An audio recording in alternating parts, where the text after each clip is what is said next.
Hello दोस्तों, स्वागत है हमारे यूट्यूब चैनल लर्न समथिंग में। आज की इस वीडियो में मैं आपको बताऊंगा न्यूमेरिकल मैथमेटिक्स का जो है बीएससी आईटी का सेम 2 का मैथ्स, उसमें का चैप्टर नंबर 4। यहाँ से हमारी यूनिट 2 स्टार्ट होता है। चलिए आइए देखते हैं चैप्टर नंबर 4 का नाम क्या है। तो चैप्टर नंबर 4 का हमारा नाम है solution of algebraic and transcendental equation. चलिए आइए देखते हैं। ये तो हो गया चैप्टर का name. To solve the algebraic and transcendental equation we have 4 method given below. हमारे पास 4 मेथड है जो हमें नीचे दिए हुए देखिए 1 2 3 4। पहला क्या है, बाइसेक्शन मेथड। दूसरा है रेगुलर फॉल्स मेथड, जिसको हम लोग फॉल्स पोजीशन मेथड के नाम से भी जानते हैं। फिर थर्ड है हमारा न्यूटन रैप्सन मेथड। फोर्थ है हमारा सेकेंड मेथड। नाउ पहला मेथड। अब पहले मेथड में हम लोग इसको सॉल्व कैसे करेंगे, तो आइए देखते हैं। पहले तो हमें कोई इक्वेशन दे दिया जाएगा, x cube plus x square minus 1, ऐसे करके कोई इक्वेशन दे दिया जाएगा। अब उसे हमें करना क्या है, इज इक्वल टू 0। स्टेप 1 क्या है, इक्वेट गिवन पोलिनोमियल। अब जो भी क्यूब स्क्वायर रूट ये सब होता है ना, उस सबको पोलिनोमियल बोलते हैं। टू 0, तो 0 पहले दिया हुआ है। फिर that is F of x, मतलब ये हमारा इक्वेशन ऐसा दिया आएगा, तो हम लोग को पहले क्या लिखना है, therefore F of X is equal to 0। ठीक है, अब ये भी 0 के बराबर है, एफ ऑफ एक्स भी 0 के बराबर है, इक्वेशन भी 0 के बराबर है। इसका मतलब ये है कि एफ ऑफ एक्स क्या होगा हमारा, x cube plus x square minus 1, ऐसे करके हमारा एफ ऑफ एक्स तैयार हो जाएगा। फिर इसके बाद से आगे देखते हैं। स्टेप 2 क्या है, find 2 real number and real number A and B such that F of A and F of B is smaller than 0। अब ये तो 2 रियल नंबर फाइंड करना है, जो एक नेगेटिव हो और एक पॉजिटिव हो। ये मैं आगे आपको सम करूँ नेक्स्ट समय बताऊंगा। अभी इसके लिए परफेक्ट एग्जांपल नहीं है फिलहाल के लिए, तो आगे चलते हैं। स्टेप 3 क्या है, use X N is equal to A plus B divide by 2। अब ये क्या है, ये मेन फॉर्मूला है बाइसेक्शन मेथड का। इसमें क्या करना है, एक्स एन हमें लेना है, जो हम लोग एफ ऑफ ए और बी लेंगे ना, वो 2 एलिमेंट को हमें यहाँ पे प्लस करना है, उसको डिवाइड बाई 2 करना है। तो इसके बाद से केस नंबर 1। अब केस क्या होगा, आइए देखते हैं। तो केस नंबर 1 हमें क्या बोलता है कि if F of A into F of x base to n is smaller than 0, then root is lies between a and x raised to n. Then go to step 3. अब इसने क्या बोला, a और जो x raised to n है, अगर वो root है तो उन दोनों के बीच में हमारा रूट लाइज करेगा। मतलब f फंक्शन है, जैसे कि if f of a into F of X base to n is smaller than 0, अगर 0 से छोटे हैं तो क्या होगा, रूट जो होंगे वो a और x रेज़ टू n के बीच में आएंगे, इन दोनों के बीच में आएगा। फिर इसका से कहाँ जाना है, स्टेप नंबर 3। फिर से फॉर्मूला अप्लाई करना है, a और हमारा x रेज़ टू n, जो हमारा b कहला रहा है ना, उसको हम लोग x रेज़ टू n कह रहे हैं। फिर इसके बाद से केस नंबर 2 क्या है, if F of B into F of X base to n is smaller than 0, then root is lies between b and x raise to n। पहला तो ये है कि a रहेगा तो x raise to n into होगा f, तो 0 होगा तो इन दोनों के बीच में होगा। अगर b आ गया तो b और x रेज़ टू n के बीच में होगा। फिर से इसमें स्टेप नंबर 3 पे जाना और ये फॉर्मूला अप्लाई करना है।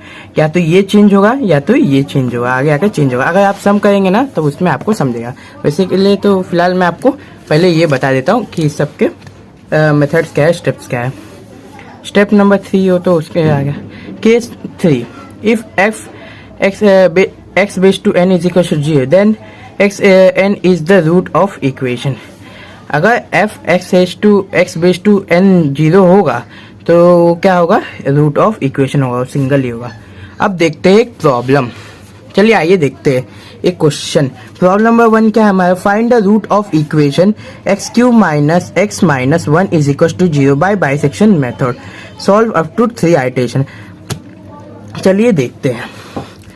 पहला तो इसमें क्या है, गिवन दैट क्या दिया हुआ है, जो हमारा इक्वेशन है उसको ऐसे का वैसे लिख लेंगे, जैसे कि मैंने आपको स्टेप नंबर 1 में बताया था कि हमारा इक्वेशन ऐसे दिया हुआ है। फिर इसके बाद से इसको लिखना है कि देयरफॉर लिखे या फिर इज लिखे। एफ ऑफ एक्स क्या होता है, 0 के इज इक्वल टू होता है। जब दोनों 0 के इज इक्वल टू है तो ये भी दोनों सेम होंगे। जब ये एफ ऑफ एक्स जीरो के बराबर और ये भी इक्वेशन जीरो के बराबर, जब दोनों जीरो के बराबर तो ये बेसिकली ये और इक्वेशन और एफ ऑफ एक्स भी एक दूसरे के बराबर होंगे।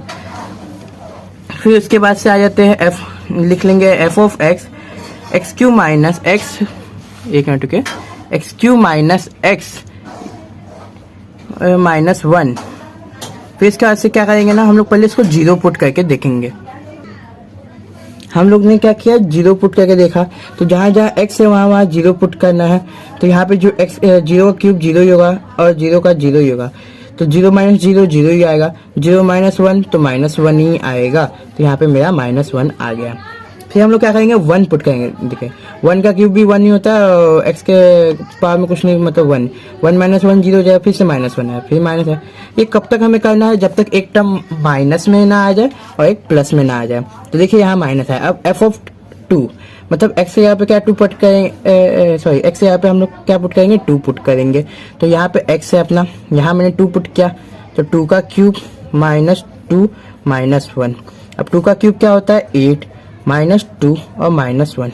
8 -2 कितना होगा हमारा, डायरेक्टली देख लेते हैं। यहाँ पे पहले इसको प्लस कर लेते हैं, 8 -3 तो अपना आ जाएगा 5। अबे पॉजिटिव आया, एक नेगेटिव एक पॉजिटिव, तो हमारा एक नेगेटिव मिल गया, एक पॉजिटिव मिल गया। तो ऊपर वाले को हम लोग कैंसिल कर लेते हैं। हम ये भी ले सकते हैं फर्स्ट और लास्ट वाला, लेकिन ये ज़्यादा दूर हो जाएगा। 1 जितना करीब 2 के है उतना 0 नहीं है, इसलिए करीब वाले को लेना है। जैसा कि हमें मिल गया है f ऑफ 1 -1 और f ऑफ 2 5, तो हमें क्या करना है ना, इन दोनों को ले लेना है। इसको f ऑफ 1 को हमें ले लेना है, f ऑफ a हम इसे बोलेंगे और f ऑफ 2 को हम लोग b बोलेंगे। एक मिनट के, f ऑफ, यहाँ पे f ऑफ a को हम लोग f ऑफ 1 बोलेंगे और f ऑफ b को हम लोग बोलेंगे f ऑफ 2 बोलेंगे। तो जैसा कि ये दोनों आगे पीछे सेम, आगे आगे एफ सेम है तो ये कैंसिल हो जाए, तो b का वैल्यू हमारे पास 2 है और ठीक वैसे ही a का वैल्यू हमारे पास 1 आ गया। तो a हमारा 1 है और b हमारा 2 है। तो फिर आगे इसको सॉल्व करेंगे। यहाँ पे देखिए ऐसा हमने ले लिया, f of a is equal to f of 1, जो हमारा -1 है जो हमने सिलेक्ट किया है, नेगेटिव 1, और f ऑफ b हमारा जो 5 है जो पॉजिटिव में हमने सिलेक्ट किया है, f ऑफ b जो क्या है हमारा f ऑफ 2। फिर therefore f of a into f of b is less than 0, वो 0 से क्या है, छोटा है। तो हमारे रूट लाइज का, रूट मतलब होता है आंसर। तो जो हमारा आंसर किसके बीच होगा, ये देखिए 1 से लेके ये 1 है और ये 2, इन दोनों के बीच में हमारा आंसर होगा। अब कहाँ है वो हमें नहीं पता है, वो यहाँ भी हो सकता है, यहाँ भी हो सकता है, यहाँ भी हो सकता है। चलिए आइए इसको सॉल्व करके पता करते हैं हम। इसे लिखने के बाद से जैसा आपने लिखा है आप लिखेंगे therefore f of a into F of b is less than 0, जो मैंने आगे पहले ही बोला। फिर therefore करके आप लिखे रूट्स इज लाइज बिटवीन किसके, a इज इक्वल टू 1, क्योंकि हमने बताया ना अभी a का वैल्यू हमारा 1 है और b का वैल्यू क्या है, 2 है। तो a का वैल्यू हमारा 1 और b का वैल्यू 2, तो इन दोनों के बीच में। अब इनिशियल अप्रोक्सीमेशन, इनिशियल का मतलब क्या है ना, स्टार्टिंग, जब हम 0 पे होंगे, जब हमारा कुछ नहीं होगा तब जाके हम निकालेंगे। फॉर्मूला जो मैंने बताया था बाई सेक्शन का, तो x base n is equal to a plus b divide by 2, ये है फॉर्मूला। अब इनिशियल बोला है तो n हमारा क्या होगा, स्टार्टिंग का, तो 0 होगा n। तो x is to x base n जो हमारा होगा s0 is equal to a plus b divide by 2। ए के यहाँ पे हमारा आ जाएगा 1, b के यहाँ पे आएगा 2 डिवाइड बाई 2। इन दोनों को प्लस करके डिवाइड करेंगे तो कितना आएगा हमारा 3/2, जो होता है 1/1.5। देखिए यहाँ पे मैंने प्लस किया हुआ है, 1 + 2 किया है तो मेरा 3 आया, और 3 डिवाइड बाई 2 किया है मैं तो 1.5 आया। तो इनिशियल अप्रोक्सीमेशन हमारा क्या है, 1.5। अब आ जाते हैं, ये आंसर नेगेटिव एक पॉजिटिव है, नहीं पहले, तो हमारा ये आंसर आ गया 3/2। x0 is equal x initial is equal to 1.5। अभी हमें क्या करना है, इसका हमें फंक्शन में भी निकालना है जो हम लोग डेरिवेटिव बोलते हैं। तो मैं इसे निकालने के लिए आपको आगे तरीका कैलकुलेटर में बताता हूँ, जो है हमारे साइंटिफिक कैलकुलेटर। जैसा कि आगे आपके सामने हमारे साइंटिफिक कैलकुलेटर एक बार फिर से, तो मैं आपको बताऊंगा यहाँ पे मेरा 0.875 कैसे आया। तो हमें पहले क्या करना है, जो हमें इक्वेशन दिया है ये देखिए x cube minus X minus 1। तो हमें इसको इसमें लिख लेना है। पहले तो मैं क्या करूँगा, अल्फा दबा के एक्स लिखूंगा, फिर पावर के लिए मैं ये वाला बटन दबाऊंगा जो अपर साइड में है। पावर में क्या है मेरा क्यूब, तो यहाँ पे 3 माइनस, फिर से अल्फा दबा के एक्स, फिर माइनस, फिर 1, फिर मैं दबाऊंगा कैलकुलेट, क्योंकि कैलकुलेट दबाऊंगा तो मेरा इक्वेशन सेफ हो जाएगा और उसको जितने बार जो वैल्यू डाल के हमें सॉल्व करना सॉल्व करेंगे। तो एक्स अप्रोक्सीमेशन हमारे क्या आया 1.5, तो मैं क्या डालूंगा 1.5। अब इसे इज इक्वल टू दबाऊंगा तो क्या है 0.875। तो देखिए मेरा 0.875 आया ना। ऐसे ही इसको सॉल्व करना है। तो ये वैल्यू हमारा क्या है, पॉजिटिव आया कि नेगेटिव आया, पहले अब हमें वो चेक करना है। तो ये वैल्यू मेरा पॉजिटिव आया। तो पहला वैल्यू मेरा कौन सा पॉजिटिव था, मेरा वैल्यू पॉजिटिव था यहाँ पे देखिए, एक था 1 और एक था 2।